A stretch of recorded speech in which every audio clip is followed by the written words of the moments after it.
Saudara, terima kasih Anda masih bersama kami dalam Sapa Jabar. Bagi Anda yang baru bergabung, pada pagi hari ini kita masih membahas tema komitmen ISPI atau ISPI betul dalam pendidikan Indonesia, dan tentunya masih bersama dengan dua narasumber kami, ada Prof.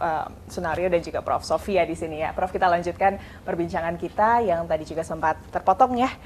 Kalau kita melihat, kita ke Prof. Sunario terlebih dahulu, komitmen pemerintah Indonesia untuk pendidikan di Indonesia, tadi sebetulnya sudah disinggung sedikit bagaimana kemudian ada 20% anggaran pendidikan, namun realita di lapangan seperti apa, Prof?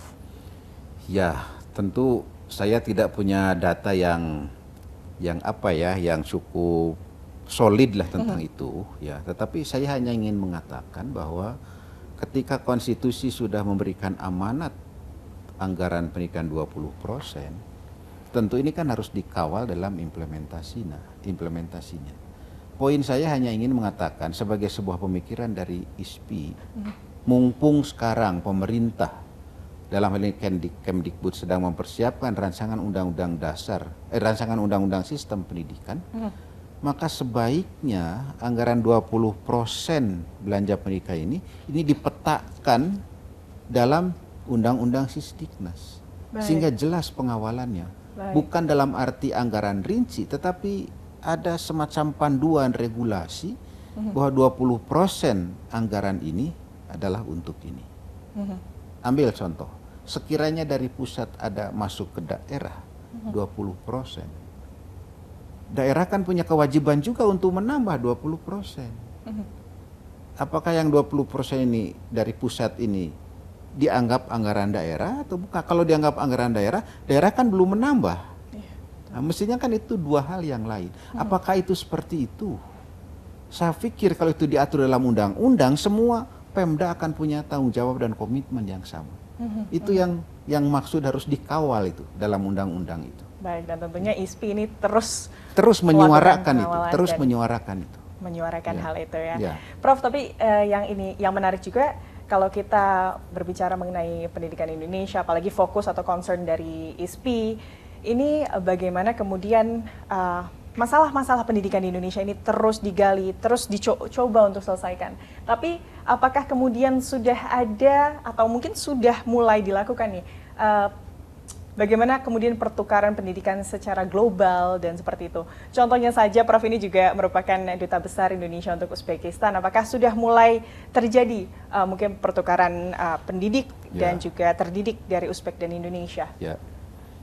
Terima kasih. Jadi itu saya katakan sudah. Poinnya sudah dulu. Mengapa sudah? Ada beberapa program yang sekarang ini berjalan. Pertama, sudah cukup lama di Uzbekistan itu ada pengajaran bahasa Indonesia.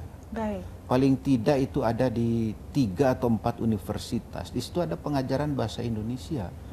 Dan dosen-dosennya datang dari Indonesia. Baik. Itu dikirim setiap tahun antara 3-4 orang dosen oleh Kemdikbud. Ya. Tahun lalu itu off karena COVID. Ini berjalan terus, itu pertama. Jadi, dan ini harus berjalan terus karena apa? Karena bahasa Indonesia berkembang, banyak wisatawan Indonesia datang ke sana, tentu harus dipandu oleh orang Uzbek yang berbahasa Indonesia. Betul.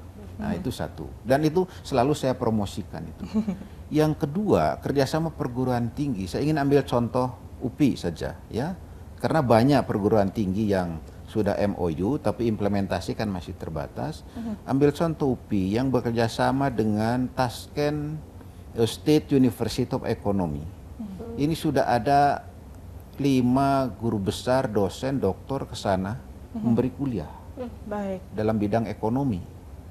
Dan kemudian juga nanti pertukaran mahasiswa, dosen dari sana berkunjung ke sini. Dan ini joint program, double degree. Artinya sangat dimungkinkan nanti mahasiswa lulusannya itu mendapat gelar 2 dari UPI maupun dari situ. Baik. Itu sangat dimungkinkan.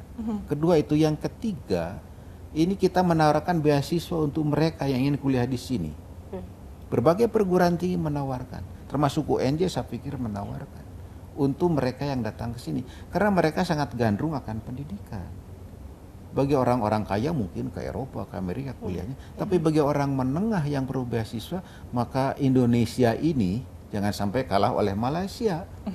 Kita tawarkan beasiswa, tidak mahal lah untuk S2 ini 2 tahun, paling berapa kalau per orang katakan saja habis 100 juta gitu ya untuk 2 tahun, ambil 2 orang mahasiswa 200 juta, apa artinya bagi sebuah perguruan tinggi besar mengeluarkan 300 juta untuk membiayai mereka. Tapi nama kita ini, karena diplomasi yang akan datang kan bukan hanya negara-negara, tapi orang kepada orang.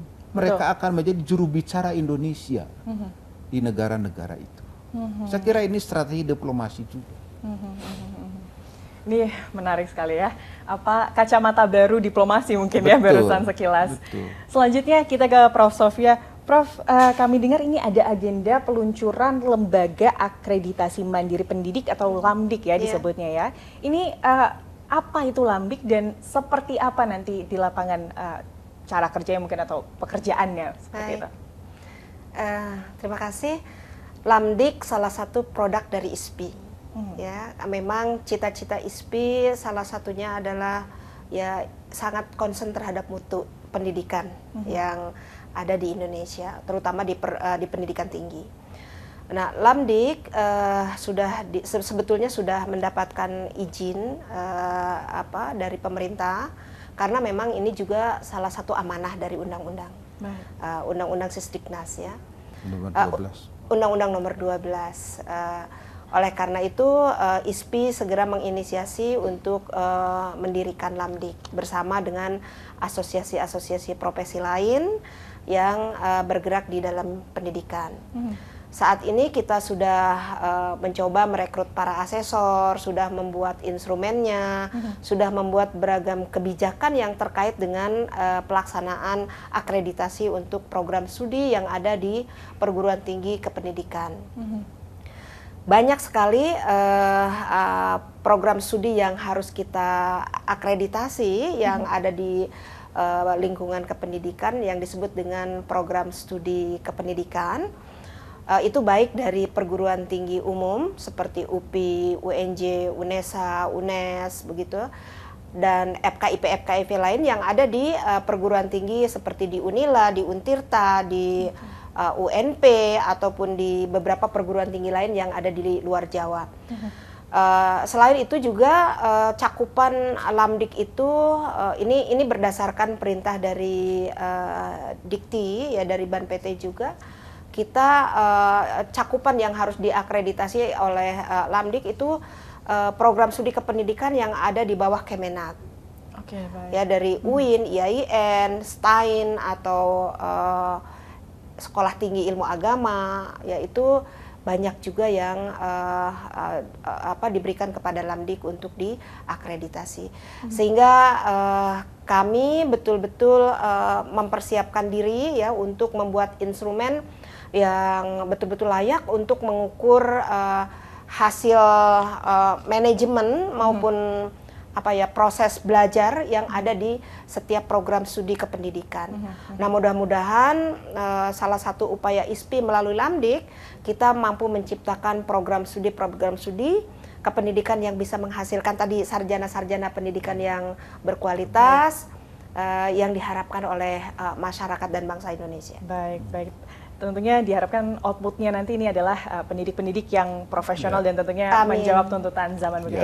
Kita jeda terlebih dahulu, Prof. Sofia dan Prof. Sunario. Saudara jangan kemana-mana karena usai jeda kami masih akan kembali. Tetaplah di Sapa Jabar.